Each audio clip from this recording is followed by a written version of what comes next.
சட்டசபையில சபாநாயகரா நியமிக்கப்பட்ட ஜேசிடி பிரபாகரன் பேசினப்ப அத்தனை பேரும் ரொம்ப அதிர்ந்துதான் போயிருக்காங்க.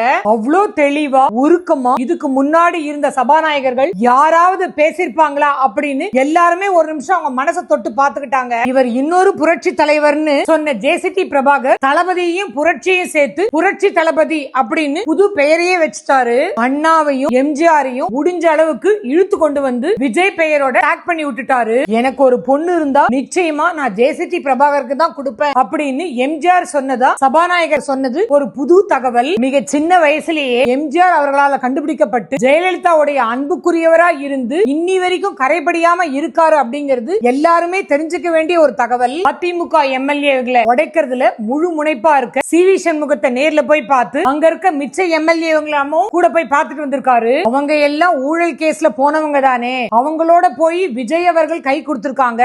அப்ப அவர் தன்னை எப்படி தூய சக்தின்னு சொல்லிக்க முடியும் அப்படின்னு கலைஞர் டிவி இப்பவே கேள்வி கேட்க ஆரம்பிச்சிருச்சு. இது சொல்றது மூலமா திமுக எல்லாரையும் தூக்கி சாப்பிடுற பெரிய ஊழல் சக்தி அப்படிங்கறத அது சொல்லாம ஒத்துக்கிட்டு இருக்கு. All fair in war and love அப்படின்னு சொல்லுவாங்க. காதல்லையும் யுத்தத்திலையும் எல்லாமே சரிதான் அப்படிங்கறதா அதுக்கு அர்த்தம். அரசியல் கூட அப்படித்தான். ஆட்சி நடத்தணும்னா கரைப்பட்ட கரங்களையும் கூட சேர்த்துக்கிட்டு அப்புறம் வர வேண்டியதை பார்க்க வேண்டியதுதான். ஊழல் கரை இல்லாதவங்களை சேர்த்துதான் ஆட்சி நடத்தணும்னா சந்திரமண்டலத்துக்கு போக வேண்டியதுதான். இப்படி எல்லாரையும் சேர்த்துக்கிட்டாலும் இனி அவங்க ஊழல் பண்ணாதவாறு நான் பார்த்துப்பேன் அப்படிங்கிற ஒரு உத்தரவாதத்தை விஜய் அவர்கள் கண்டிப்பா கொடுக்கணும்.